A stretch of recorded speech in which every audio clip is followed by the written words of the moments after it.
Hi, this is Jeff from Jeff Remas Photography, and welcome to my studio right here in sunny South Florida.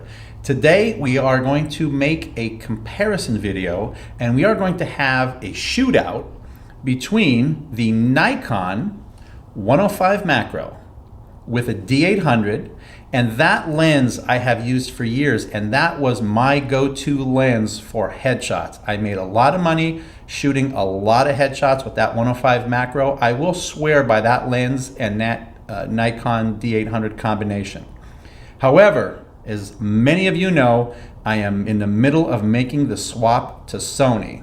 And right now, instead of using Sony's 90mm 2.8 macro, I decided that I really love this 85mm 1.4.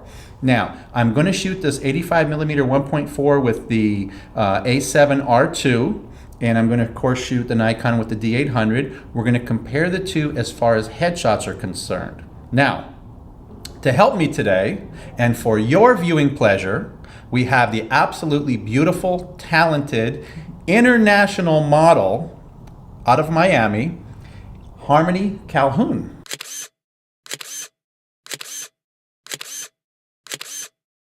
So Harmony is going to help us out today. We're going to take some gorgeous shots of her. How could you get a bad shot of this, right?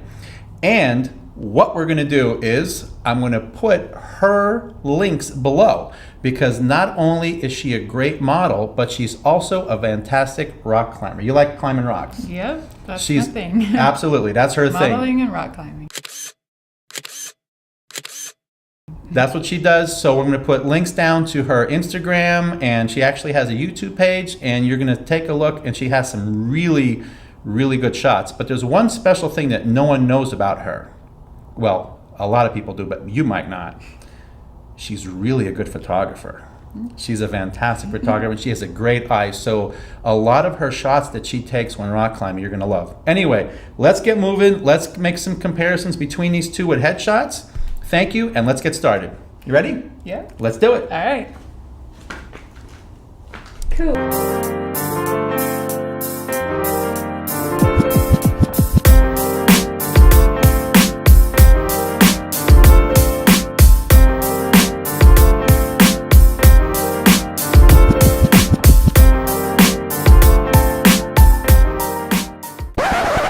Whoa, hold on. First of all, I know that we're going to have some comments. But Jeff, you're not comparing apples to apples. One's a macro and one's not. Yeah, I get that. Unfortunately, it's almost impossible to compare apples to apples with Nikon and Sony when it comes time for these two lenses. And I'll tell you why. Number one, I primarily shoot the macro, and it's a 105 macro Nikon. Now, they don't make a 105 macro with Sony. The closest they come is a 90 2.8. All right? And at the same time, Nikon doesn't make a 90. But unfortunately, I sold my 85mm 1.4, but I wasn't using that for headshots. I want to use this 85mm Sony for headshots, and that's why I'm going to make a comparison. So for me, it's a direct comparison between two full-frame cameras of comparable pixels and two really comparable lenses. Now, both of these will be shot at 6.3 as far as our aperture, and this way we have a better comparison. So let's get on the computer and take a look instead of listening to me, or looking at me. Okay, so we're here in front of the computer, and let's see what we have. First of all, I'm going to tell you a few things. Number one, we're looking at unedited raw files. They were, however, converted to a .dng digital negative into Lightroom, which is what I normally do because it reduces the size, does not reduce quality. It's a separate subject, but we'll figure that out. Okay, so first thing I'd like to do is do a comparison between the two photos, okay? And both of them were shot at ISO 400. Both of them were shot at f6.3.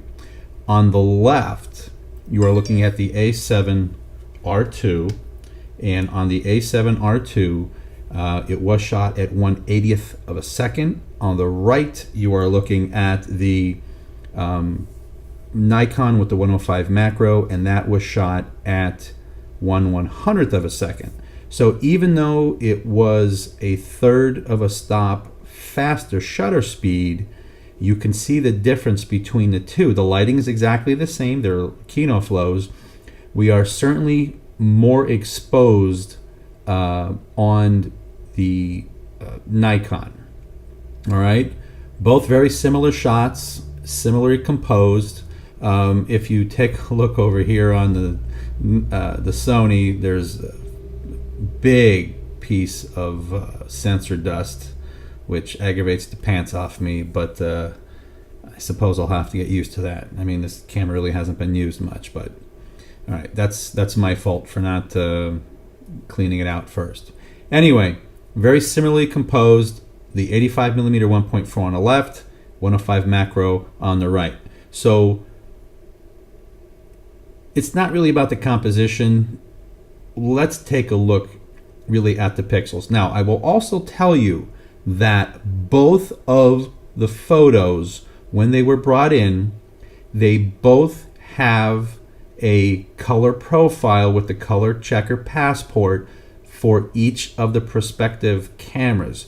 So this is what it's like with the color correction directly with color checker passport. All right, but it's hard to tell the difference because really one's exposed a lot more than the other. So let's take a look at this one first. I kind of like the exposure a little bit better. It's not as overexposed, but all of the detail is going to be there because we're not completely overexposed on the other one. All right, so let's dial back the exposure a little bit on this one right here with the Nikon, so we have a little better, at least a little better comparison. I think probably somewhere right around there looks good. Let's see. Let's flip back and forth. Boom. That's pretty close. All right. That's pretty darn close. All right. Very comparable photos. All right. Sony, Nikon. But let's get into the nitty gritty. Okay. Let's go back to Sony and let's zoom in on the eyes. Bam. Okay. So with the Sony, again, raw files brought right in. You can see we have a tremendous amount. Boy, I don't like that word. We have a lot of detail on the eyes, eyelashes, skin texture. Everything is there in both eyes, and even the eyebrows. So when I start looking at the eyebrows on both sides at 6.3, the forehead is completely in focus. The tip of the nose, completely in focus. The lips in focus. The chin, everything's in focus. We don't start losing focus until we start working our way behind the eyebrow towards the ears. All right, and this ear is missing, so I mean not in the shot. So bam. All right, now let's take a look at our Nikon now. Now we're on a Nikon. Look at this. Great exposure now that we've adjusted. Great detail in the eyes. Okay, right here. But now I'm starting to notice something a little bit different. The tip of the nose is a little soft. The lips are good. The chin is good. And it starts running out. So what's interesting here is that right in here, the eyebrows are more out of focus. More of the forehead is out of focus.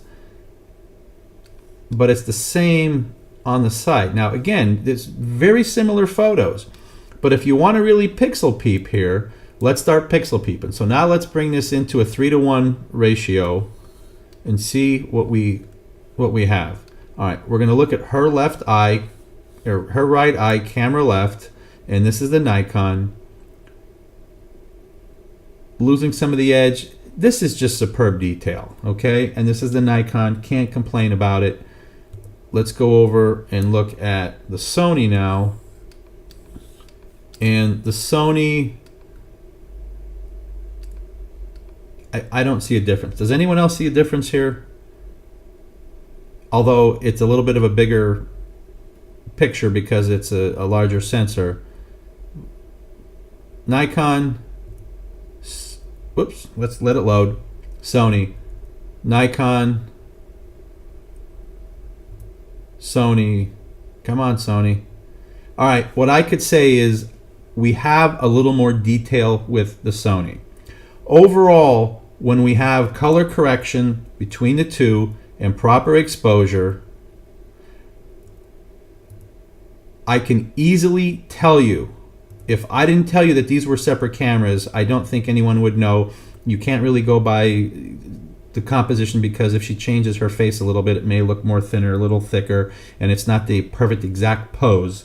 But when I look at doing headshots here, I really don't see, let me get out of this, where this is going to make a difference at all.